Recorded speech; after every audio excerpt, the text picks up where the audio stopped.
Novxanada yerləşən Af Otel Akvaparkın ətrafında mübahisələr davam edir. Bir müddət əvvəl baş vermiş yanğından sonra Fövqəladə Hallar Nazirinin qərarı ilə kompleksin otel hissəsinin fəaliyyəti dayandırılıb.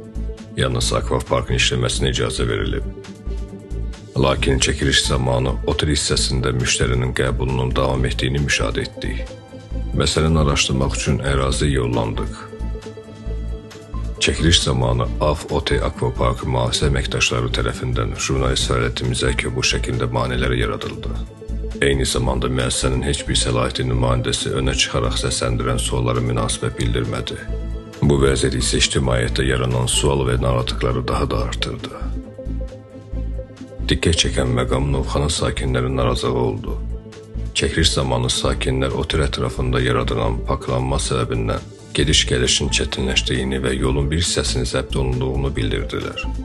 Əgər Fövqəladə Hallar Nazirinin qərarına baxmayaraq, otel hissəsinin fəaliyyəti davam etdirilirsə, bu məsələ adəti dövlət qurumları tərəfindən hüquqi qiymət verilməsi zəruridir. Məsələ diqqətimizdədir və araşdırmalarımız davam edir.